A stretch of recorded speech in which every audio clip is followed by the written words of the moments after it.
The opinions expressed on this radio station, its programs, and its website by the hosts, guests, and call-in listeners or chatters are solely the opinions of the original source who expressed them. They do not necessarily represent the opinions of Revolution Radio and FreedomSlips.com, its staff, or affiliates. You're listening to Revolution Radio, FreedomSlips.com, 100% listener-supported radio, and now we return you to your host.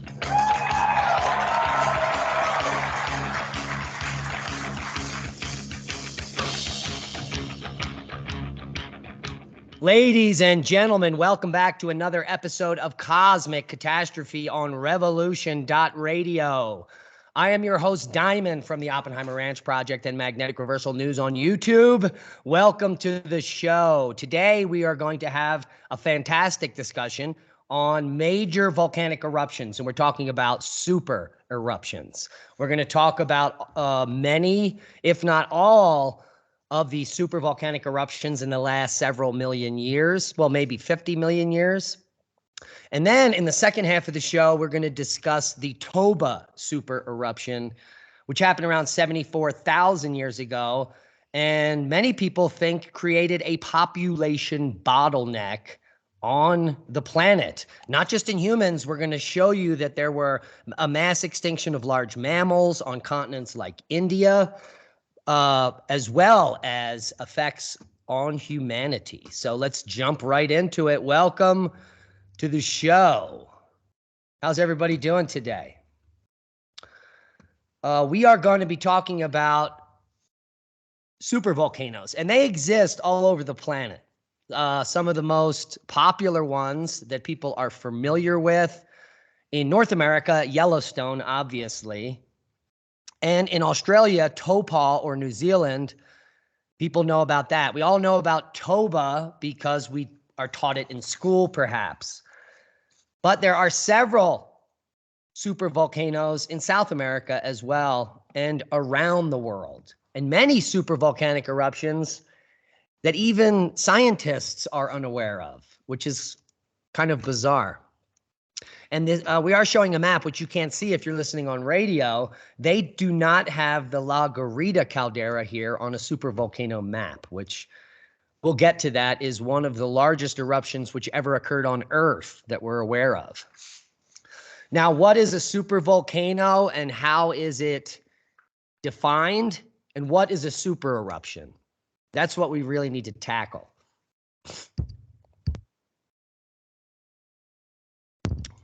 Okay, the term supervolcano implies a volcanic center that had an eruption of magnitude 8 on the Volcano Explosivity Index. Many of you are familiar with the VEI index, and it in fact goes from 0 to 8. So 8 is as high as it goes. So supervolcanoes are the highest magnitude eruption possible according to the Volcanic Explosivity Index. Now, what does that mean? Well, it means that at one point in time, a volcano erupted more than 1,000 cubic kilometers of material. That's 240 cubic miles of material. So once you erupt that much material, that's VEI 8 and you're a supervolcano. Now, not all supervolcanoes are the same.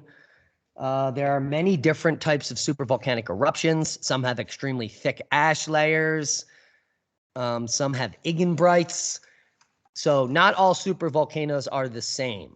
And we'll get to some differences in these supervolcanoes in the first half of the show.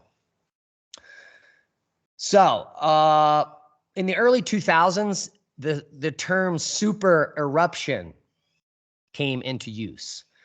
And it began being used as a catchy way to describe VEI 8 eruptions.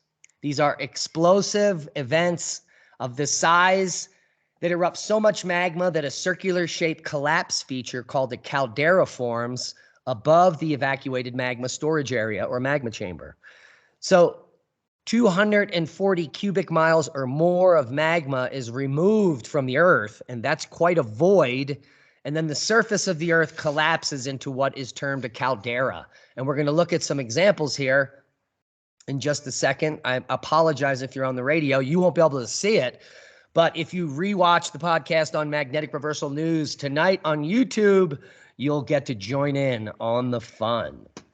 Now, the largest eruption at Yellowstone was 2.1 million years ago and had a volume of 2,450 cubic kilometers.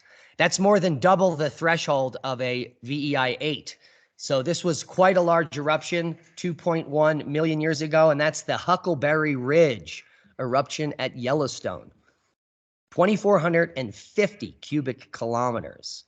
Now, in the second half of the show, we're going to be talking about the Toba super-eruption. That was actually bigger than the Huckleberry Ridge, bigger than any of the Yellowstone eruptions, with an estimated 2,800 cubic kilometers, almost 3 times the threshold for a VEI 8. So that means that you can have an eruption that potentially blows out 5,000 cubic kilometers, and it's still VEI 8, which leads me to believe we probably need a VEI 9 designation so that we can delineate some of these large volcanic events. Like many other caldera-forming volcanoes, most of Yellowstone's many eruptions have been smaller than VEI 8. And we'll look at some of these supervolcanoes. They only erupt at VEI 8 very infrequently, and they usually erupt in lesser amounts. And Toba in New Zealand is a great example of a supervolcano that is quite feisty, but doesn't always erupt at VEI 8. So that is what a supervolcano here is, and we're showing different comparisons of how much magma there is. And you can check it out if you're watching the show later. So Yellowstone supervolcano eruptions were even more explosive than we thought. And what do I mean by that? Well, the last caldera-forming eruption at Yellowstone was much more complex than previously thought, according to an annual report about activity at the supervolcano. According to the USGS, Yellowstone Volcano Observatory 2022 annual report, fieldwork over the past year has provided new geologic evidence that the formation of Yellowstone caldera was much more complex than previously thought. And what do they mean by that? Well, it didn't just blow all at once. There was a precursor eruption to the main eruption. Now, the Huckleberry Ridge Tuff and the Lava Creek events are considered super eruptions because they expelled over 240 cubic miles or 1,000 cubic kilometers of material. And the Lava Creek was responsible for the formation of Yellowstone caldera. That's the most recent eruption. Mesa Falls was not a super volcanic eruption, but came from Yellowstone. So that was probably more like VEI 7. And previous research at Yellowstone showed that the Lava Creek super eruption was not just out of the blue, like many people fearmonger on the interwebs about. We all know who I'm talking about. So the main caldera-forming super eruption, the most recent one, Lava Creek, was not out of the blue. In fact, deposits at the Sour Creek Dome region east of the national park suggest that the giant blast was preceded by at least one other eruption. An ignimbrite, volcanic rock formed with the hot mixing of material ejected during the eruption, was found at the site and had completely cooled before the actual main eruption. So there was a precursor. It was a warning eruption before the big boom. Now, there were no sensors around the area 2.1 million years ago, so very little is known about if there are seismic swarms leading up to the precursor eruption and so forth. But what we do know about Yellowstone is that there's only 5 or 8% of the magma in liquid form, and it needs to get above a threshold way above that, like 30% or more, before an eruption can happen. So the good news is that Yellowstone probably won't erupt anytime soon. So that's what we know about Yellowstone. Now we're going to move to the 3 supervolcanic eruptions in South America, and we're going to start with Cerro Guacha. Now, all these are happening down on the western spine, these super eruptions, where there are many volcanic complexes. And Cerro Guacha is one of the VEI8 eruptions that we're going to be covering here. And Cerro Guacha is a Miocene caldera. So it's a little older than the Yellowstone eruptions, and it's located in southwestern Bolivia's Sur Lopez province. It's part of the volcanic system in the Andes and is considered part of the central volcanic zone. Cerro Guacha erupted in quite a large fashion with two major ignimbrites. The one was 5.6 to 5.8 million years ago, and the Guacha ignimbrite with a volume of 1,300 cubic kilometers, which is passing that threshold of VEI8, and the 3.5 to 3.6 million year old Tara ignimbrite with a volume of 800 cubic kilometers, VEI7. More recent activity at Cerro Guacha occurred 1.7 million years ago and formed a small ignimbrite with a volume of 10 kilometers. That's just a small eruption. So around 5 million years ago, super eruptions were happening in South America in Cerro Guacha.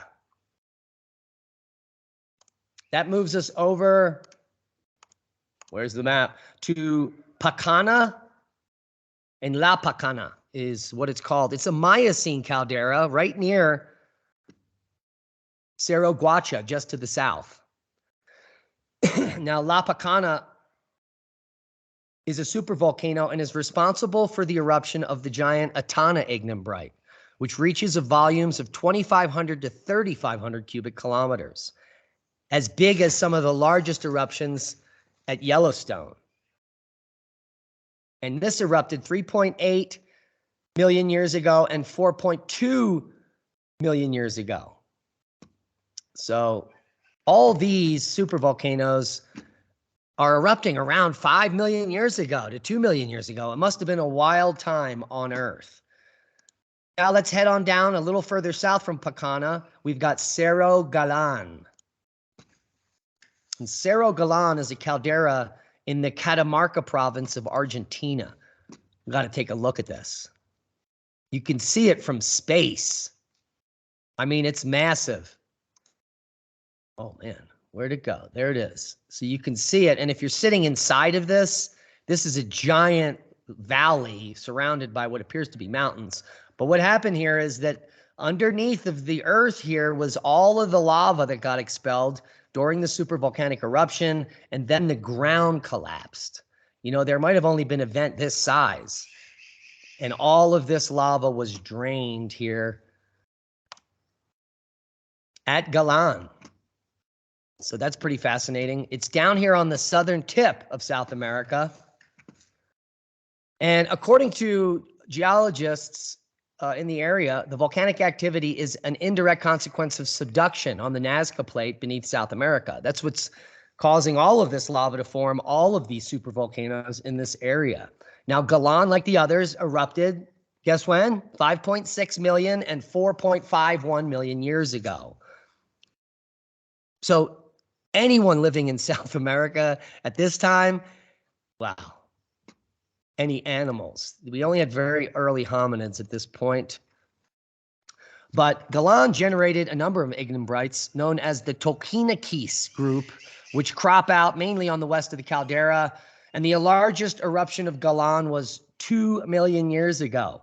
And it was the source of the Galan ignimbrite. This is when Yellowstone is also going off and the other supervolcanoes in South America, for goodness sakes. The volume of the ignimbrite was estimated to be 650 cubic kilometers, which is VEI7 and not enough for that threshold there of VEI8. But VEI8 was a threshold in one of the earlier eruptions there. Now, quickly, we'll move over to Taupo or Topal volcano.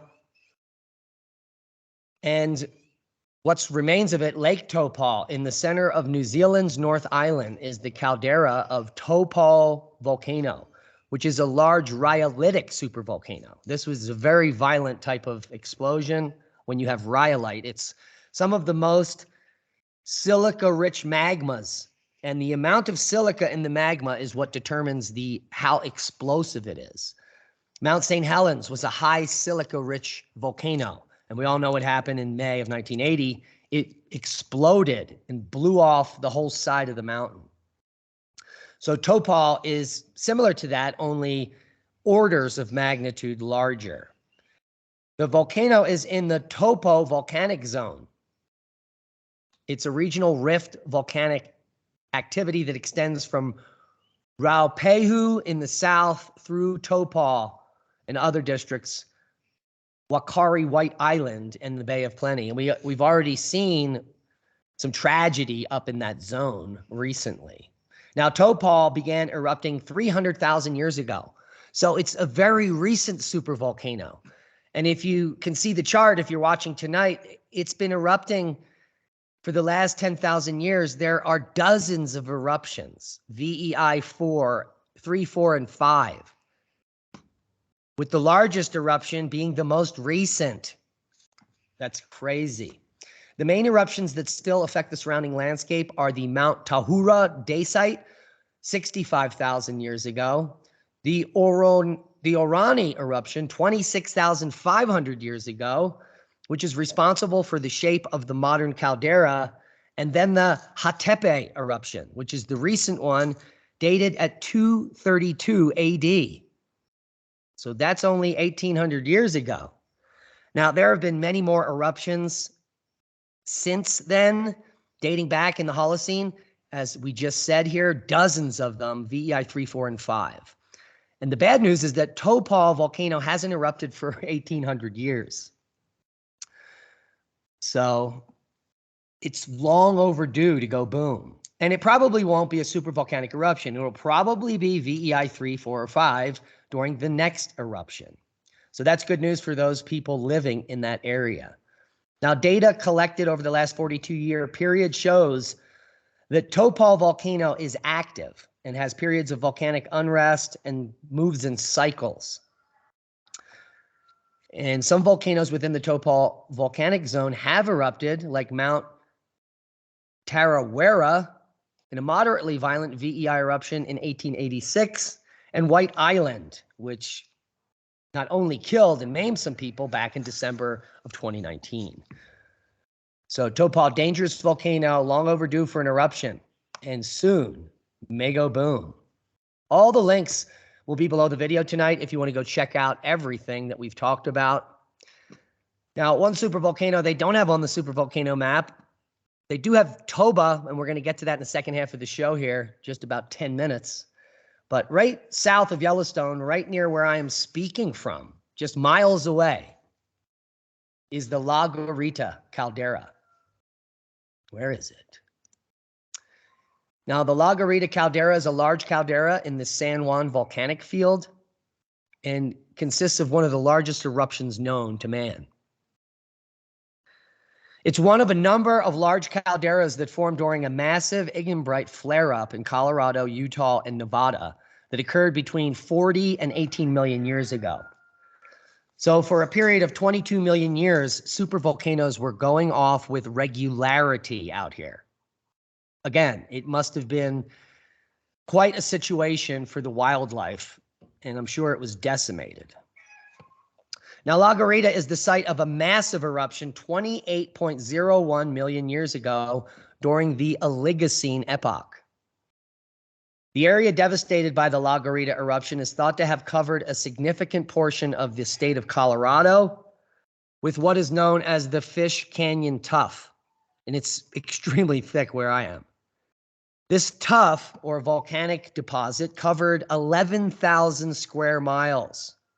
That's 2,800 square kilometers. And the average thickness of the layer is 330 feet thick. That's crazy. The eruption might have formed a large ash area ashfall, but none has been identified because it's so old. There's not a lot of rocks, outcrops of rocks from this time period. Now, the scale of La Garita volcanism was the second largest eruption of the Cenozoic. The fish tuff The Fish Canyon Tuff that we're just talking about that covered all of Colorado had a volume of 5,000 cubic kilometers.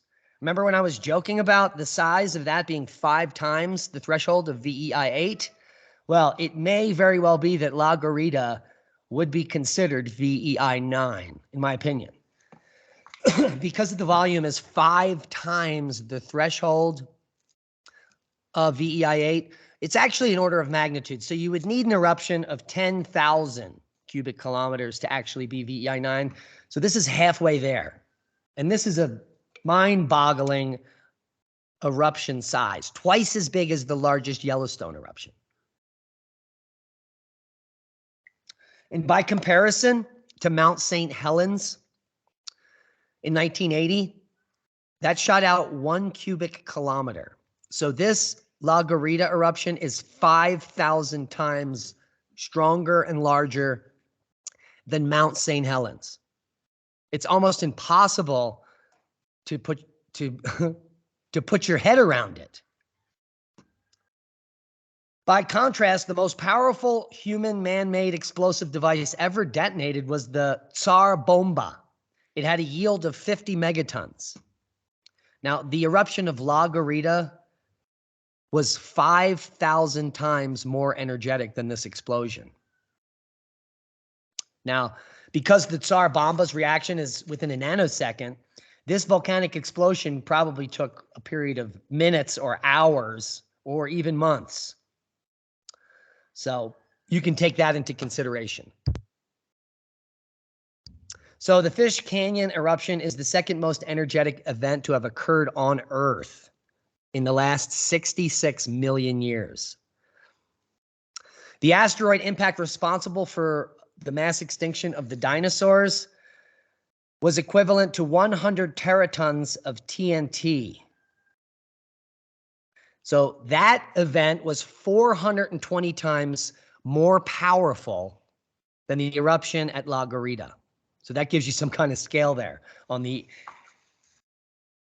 scale and the effects of large objects hitting Earth are so much greater than even the largest volcanic eruptions ever recorded. 450 times greater than La Garita was the asteroid that killed off the dinosaurs. That is amazing. Now, in the second half, we're going to do a deep dive on the Toba catastrophe theory. A lot of science has been done in recent years on this, and it's a pretty new hypothesis. The Toba eruption, which is sometimes called the Toba Super-Eruption or the youngest Toba eruption, is a supervolcano eruption that occurred 74,000 years ago. And it's at the site of the present-day Lake Toba in Sumatra, Indonesia. It's one of Earth's largest known explosive eruptions. And the Toba catastrophe theory that we'll pick apart in the second half holds that this event caused a severe global volcanic winter of 6 to 10 years, and then contributed to over 1,000-year-long cooling episode, leading to a genetic bottleneck in humans. That's interesting. You see, there is a number of genetic studies that have revealed that about 50,000 years ago, the human ancestor population greatly expanded from only a few thousand individuals. Now, the problem with associating that bottleneck to Toba is that it happened 24,000 years earlier. That doesn't make any sense. But I do digress. The eruption itself may have been a contributing factor on the way humans react and act on the surface of the Earth. That's pretty mind-blowing. Now, here we are looking at a comparison of the Toba eruption to Tambora, which we just covered last week. And it is almost 30 times larger than the Tambora eruption, which caused the year without a summer. So an eruption 30 times larger than Tambora, which caused the year without a summer, would certainly cause at least a year without a summer, if not more. So the idea that there was a volcanic winter of 6 to 10 years is completely believable based on the size of the eruption and the amount of material that would have been shot up into the stratosphere. What's more interesting is that the Toba supervolcanic eruption blew out pure white ash. And that means the albedo effect is going to cool the Earth. We'll be right back with more details, so stay tuned for more boom.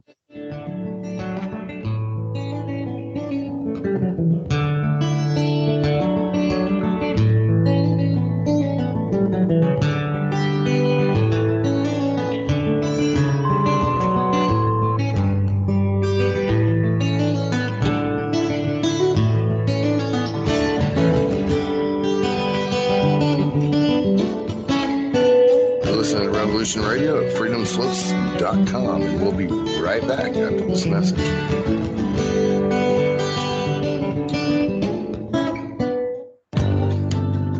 Who owns you? If you're not in control, then someone else is.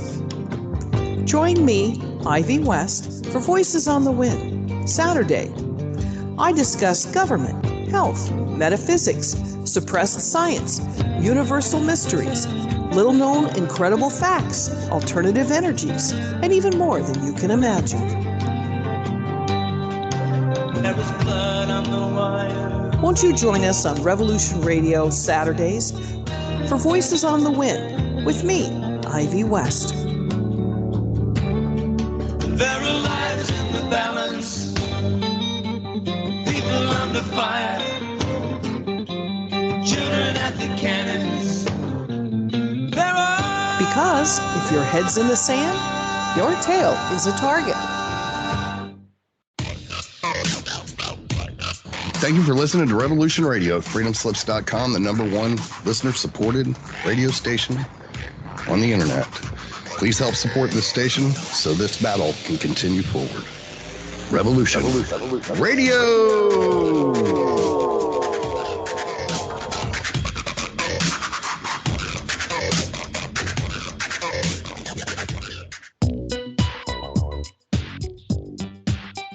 Join me on the Brian Ruhe Show on Revolution Radio, Eastern Standard Time, every Tuesday night from 6 to 8. We talk about the four most vital things, in my view, affecting all of humanity.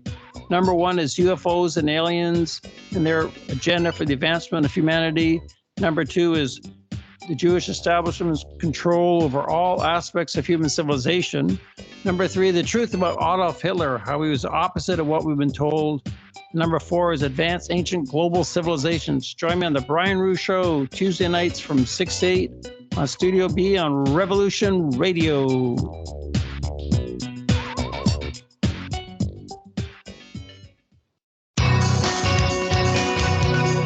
Thank you for listening to Revolution Radio at freedomslips.com. Any commercial advertising you may hear in this program is of the sole discretion and benefit of the host of whose program you are listening to. Revolution Radio does not endorse any commercial products, nor does it accept monetary compensation for on-air advertising of commercial products, nor will it ever. We are and shall remain 100% listener supported. Any product advertising on this program are considered used at higher risk, and Revolution Radio shall not be held liable for any claims or damages received from any product advertised within this program. Revolution Radio, where information never sleeps.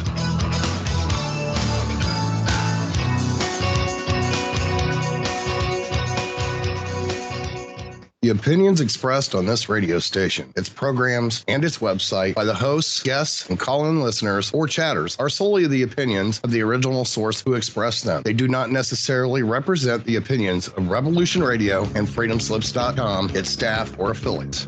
You're listening to Revolution Radio, freedomslips.com, 100% listener-supported radio, and now we return you to your host.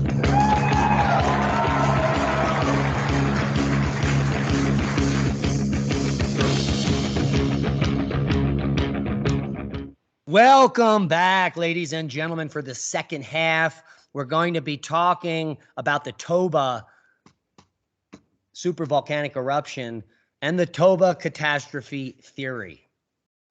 Now, the Toba eruption occurred at the present location of Lake Toba in Indonesia and is dated now pretty specifically to 73,880 years ago. And this is through high precision potassium argon dating. So this eruption was the last and largest of 4 eruptions of the Toba Caldera complex during the Quaternary period. It's also recognized from its diagnostic horizon of ashfall called the Toba Tuff.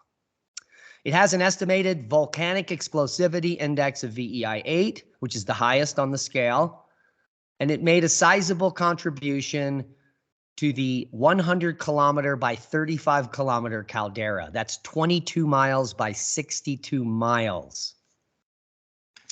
Based on the known distribution of ashfall and pyroclastic flows, the eruptive volume was estimated to be 2,800 cubic kilometers of dense rock equivalent, of which 800 cubic kilometers was deposited as ash. So this is not one of the biggest VEI 8s. La Garita is over twice as big as this. But computational ash dispersal models suggest the possibility as much as 5,300 cubic kilometers was erupted, which would make it the same size as La Garita. So this could be a big one. An even larger volume of 6,000 cubic kilometers has been suggested by some scientists based on lost and eroded ash from pyroclastic flows. So that puts the Toba eruption as the largest explosive volcanic eruption in the Quaternary period. The eruption was of exceptional intensity and was completed within only 9 to 14 days. Toba's erupted mass deposited an ash layer of just only 6 inches, but this is on the Indian subcontinent, thousands of miles away. A blanket of volcanic ash is also deposited over the entire Indian Ocean, the Arabian Sea, and the South China Sea. And glass shards from this eruption have been found as far as East Africa. Now, by studying climate proxies and simulating climate forcing, researchers tried to gain insight into the immediate climatic effects of the Toba eruption. However, there are limitations to both approaches. In sedimentary records where the Toba Tuff does not serve as a marker horizon, it cannot pinpoint the exact section that records the environmental conditions immediately following the eruption. Meanwhile, in sedimentary records that don't have the Toba Tuff as a marker horizon, the sedimentation rate may be too low to capture the short-term climate effects of the eruption. And on the other hand, results of climate models, well, we know how good those are.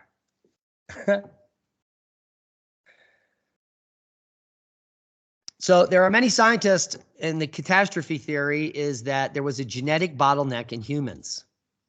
And I'm going to show you some data and give you maybe some alternative hypotheses on what may have been going on here. But the hypothesis is that the Toba eruption has been linked to a genetic bottleneck in human evolution about 70,000 years ago.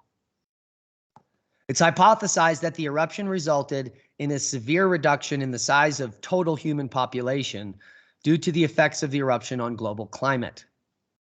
According to the genetic bottleneck theory, between 50,000 and 100,000 years ago, human populations sharply decreased to just 10 to 3,000 surviving individuals. Now, this idea is supported by some genetic evidence suggesting that today's humans are descended from a very small population, between 1,000 and 10,000 breeding pairs, around 70,000 years ago.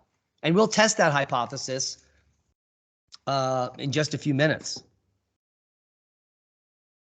Now, proponents of the genetic bottleneck theory suggest that the Toba eruption resulted in a global ecological disaster, including the destruction of vegetation, along with severe drought in the tropical rainforest belt and in monsoonal regions. After the eruption, a 10-year volcanic winter triggered by the eruption could have largely destroyed the food sources of humans and caused a severe reduction in population sizes. These environmental changes may have generated population bottlenecks in many species, including hominids, And this has now been confirmed in studies in the continent of India, where they have discovered that at least 12 large mammalian species went extinct right at the time of this eruption.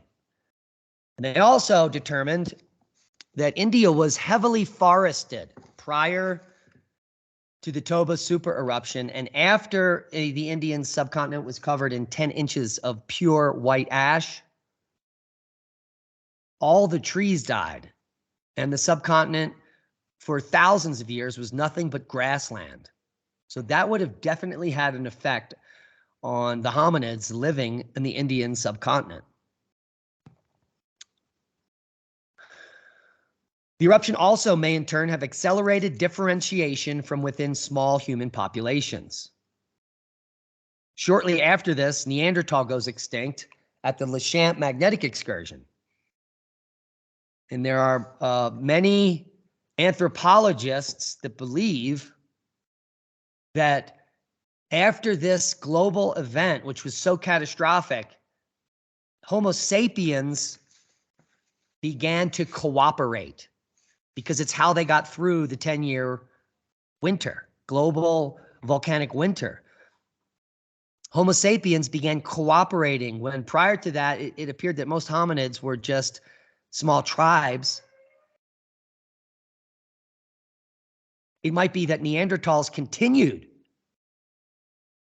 to not trust other Neanderthals, but that Homo sapiens began trusting other Homo sapiens. And this leads to the rise of humanity and cities. And probably the reason why Göbekli Tepe was constructed. Because we started to cooperate shortly after the Toba catastrophe, but Neanderthals didn't. So when the next time it got bad, during the Lachamp magnetic excursion, Homo sapiens had been cooperating for tens of thousands of years. And they probably had a good idea on how to make it. Neanderthals, well, probably still didn't trust each other. So that's pretty interesting. And let's talk about genetic bottlenecks in other mammals. And I was just watching some videos on this and read a paper. I'll show you that there is some evidence to point to genetic bottlenecks in other animals in the wake of the Toba eruption. In fact, the populations of East African chimpanzees can be traced back to that point where there was branching. And the populations of Bornean orangutan, as well as the central Indian macaw, cheetah, and tiger, all recovered from very small populations between 70 and 50,000 years ago. And then there's the migration idea out of Africa, that this event caused people to have to move, large groups of people. The exact geographic distribution of anatomically modern human populations at the time of the eruption is not known. And surviving populations may have lived in Africa and subsequently migrated to other parts of the world. Now, analysis of mitochondrial DNA have estimated that the major migration out of Africa occurred 60 or 70,000 years ago, consistent with the dating of Toba at 74. So that is the Toba catastrophe theory. Does it hold weight? Well, some of the first studies to begin to uncover the mystery began in 1992 in a paper published by Michael Rapino and Stephen Self. Volcanic winter and accelerated glaciation following the Toba super-eruption. Now, the eruption of Toba in Sumatra 73,800 years ago was the largest known explosive volcanic event in the Quaternary. A brief, pronounced regional, and perhaps hemispheric cooling caused by volcanic dust, followed by a few years with maximum estimated annual hemispheric surface temperatures decreasing by 3 to 5 C, and also a time of rapid ice growth and falling sea level. And this paper in 92 suggests that the Toba eruption may have greatly accelerated the shift to glacial conditions that was already underway. Did you hear that? We were already in an ice age or dropping rapidly into one, and then Toba goes off, exacerbating it. And it lasts for 1,800 years. I told you that the ash they found on the subcontinent of India is all pure as the driven snow. It's white.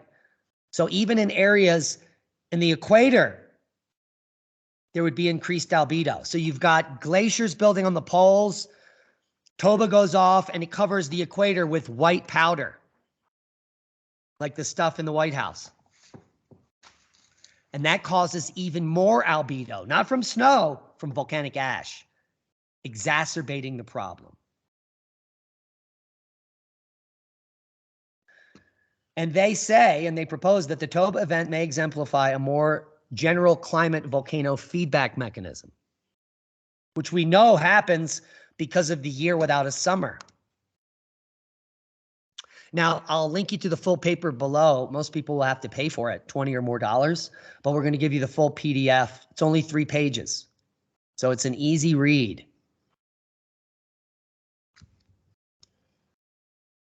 And there are some more recent studies. Here we can see in 2021, new insights into the 74,000 kiloyear Toba eruption from sulfur isotopes of polar ice cores. Now we're going to be looking at some temperature graphs, but I want to bring your eyes over to this one. So what we're doing is looking at a graph here of those sulfate deposits. And there's just not one spike in the ice cores. There's 4 at this time. And that's suggesting that there are more than one eruption coming from somewhere.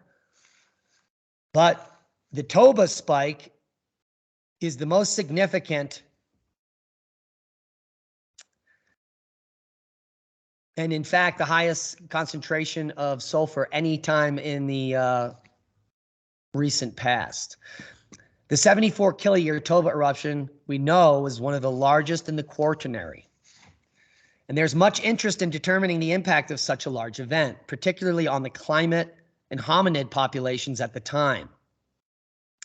Although the Toba eruption has been identified in both land and marine archives as the youngest Toba tuff, its precise place in ice core records is ambiguous. There are several volcanic sulfate signals identified in both the Antarctic and Greenland ice cores and span the Toba eruption. So something other than a single eruption is happening. You can see all the spikes. And this is from a period of 75,500 years ago to 73,500 years ago. With the 74.8, or is it 70? Yeah, 74.8, 73.8 being when they think the Toba eruption was. So it's this spike. And if we travel up here to the temperature graph, which is the 018 proxy, the Earth is already dropping down into an ice age that lasts for a very long time, 1,800 years before it warms up. So the Earth is already all the way down here, and then Toba erupts, and it keeps dropping even colder and colder. This might have been a tipping point, like I said, with albedo. You can see we rapidly drop down into cooling. It moderates a little, and then it drives even further down before it warms up. And there's those multiple spikes again, between 75 and 74,000.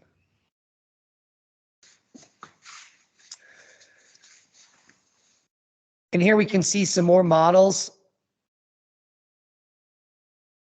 And so on the GISP2 here is the best visual.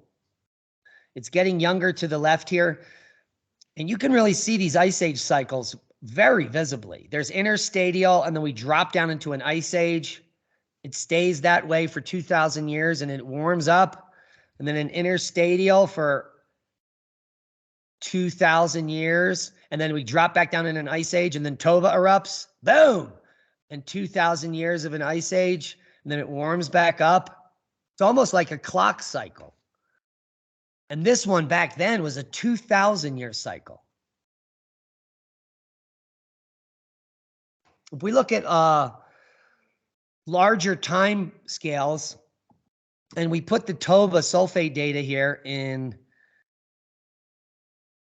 yellow, you can see that the Toba eruption was happening during a massive drop in temperature on Earth, and in fact resulted in the lowest temperature on Earth in the last 120,000 years. One of the lowest. The other one is the maximum glacial here between 25 and 28,000 years ago. So here's the last glacial cycle at this time. It only drops temperature down here, interstadial, and then it's going back for another cycle, which should look just like this in the scheme of things. And Toba drives this even further down than it should. You see how it should more be up here? So Toba is adding to the cooling on Earth. And they suggest that when we come back out of this interstadial, it keeps us in this deep ice age for thousands of years. But after the Toba eruption, the Earth warmed again, like it usually does. And even in this cold, there were 2 warm periods. So I don't know if this 2,000 years of cooling has a direct link to Toba, but I think all of these rapid ice ages and shifts to warm to cold, to warm to cold, and staying freezing cold for thousands of years, that affected the human populations. So it wasn't the volcanic winters of Toba. We just had one of those. I think the people knew how to survive through that. It just happened. It got extremely cold, and then it warmed up. And it was getting cold again, so they knew what to do. Toba just made it a little colder and probably did affect the biome. So there may have been a minor die-off here, but it gets warm again and plants probably recovered. It's this extended period of ice age that I think did the most damage to humanity. Because remember, the bottleneck is somewhere between here and here, 50,000 and 10,000 years ago, really. Some people say the bottleneck is here, 18. Some say here at 12. But what you should glean from this graph, the 018 data, is that it was much warmer 130,000 years ago. I think I just saw somewhere it's the hottest the planet has ever been. It was also much warmer around 7,000 years ago than it is today. This blue line, and you can see it was much warmer thousands of years ago, during the peak of the Holocene interglacial. So someone's trying to pull the wool over your eyes. There's also not any clock cycle that has regular periodicity. There is a cycle of ice ages, but this one lasts for this interstadial is 10,000 years long before it gets cold for a short period of time and warms up. And then this interstadial is just a few thousand years, and then it gets cold for a few thousand years, and then it warms up for a few thousand years, then it gets cold for 1,000 years. For 10,000 years it gets cold. There's no repeating pattern.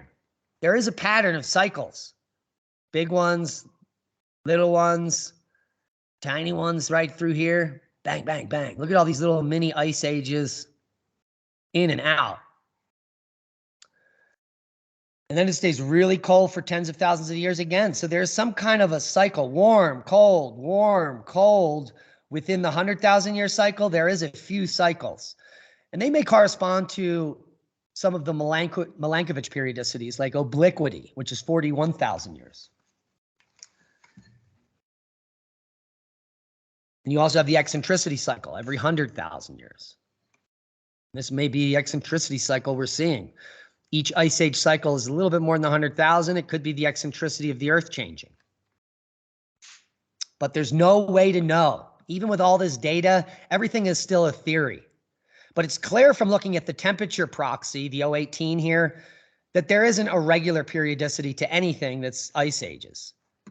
Something causes the temperature to rapidly rise, and then shortly thereafter it drops rapidly and stays cold for a period of time before it warms again and gets cold. Sometimes it stays cold for thousands of years, in this case 10,000, and only warms up for 2,000. Sometimes it stays cold for just a few decades, warm and cold. So the history is not a mystery. Why there's a bottleneck right after Toba is because it stays cold for 10,000 years. We're in an ice age. It doesn't really warm up. It was much warmer prior to that, as people are trying to make it on Earth. And then it gets cold for 50,000 years with these rapid warming back down to cold. This is not the way anyone wants to live. We do good up here in the interglacials, like now. And if you stretch this out, this is the same graph, you can see there's no regular periodicity to anything. It's more fractal and random. But what is happening is rapid shifts from cold to warm, almost instantaneous, and then straight back down to cold, warm, cold, warm, cold, warm, cold, warm, cold, warm, cold. And we still don't know why. Look at these 25 cycles, 25 interstadials, 25 warm periods during the last ice age, which has lasted 100,000 years for the most part. It's been really cold for about 75,000. And it only recently warmed up. And it was much warmer in the Eemian, back during the last interstadial. So someone's fibbing. And in many of these papers, you're going to find that, well, they really debunk it because human occupation spans the Toba super-eruption and nothing changes in areas like India, in northern India. So archaeological digs in northern India have shown, which is far away from, the ash, Toba, northern India, in all these locations, they have pretty good stratigraphy, but that the stone tools being used before the eruption and then after the eruption are the same exact stone tools. It appears that the same amount of people are also at this location, and they continue to stay here for tens of thousands of years. So from 80,000 to 25,000 years ago, almost no change in Daba, northern India. So this is evidence against it creating a bottleneck. There's also ash from the Toba super-eruption in Lake Malawi that shows that there's no volcanic winter in East Africa at this time. I think darn it, I don't have them up. So there are some paleogeographic reconstructions. These are maps to show what is happening at the time. And I don't know what I do with them. It's right here. Yep. Regional climate shelters. So unlike the year without a summer, it appears as if, based on the data,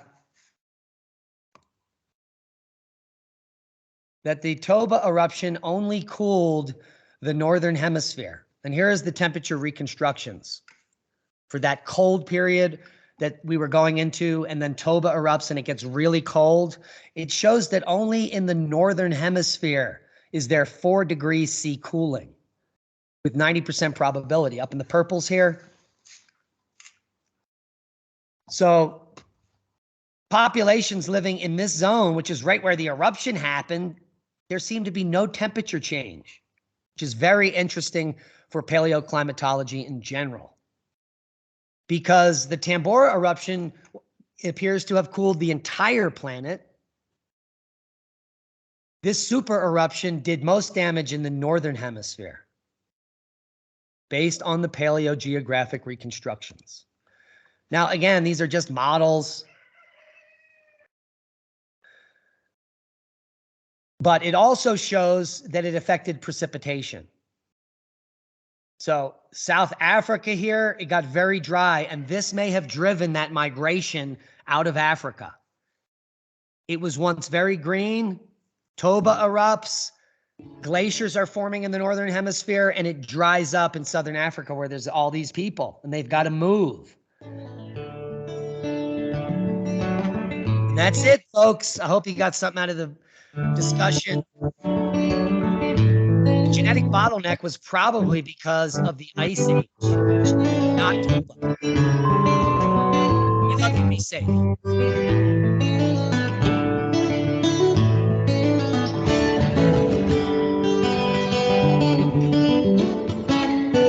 Listening to Revolution Radio at freedomslips.com, and we'll be right back after this message.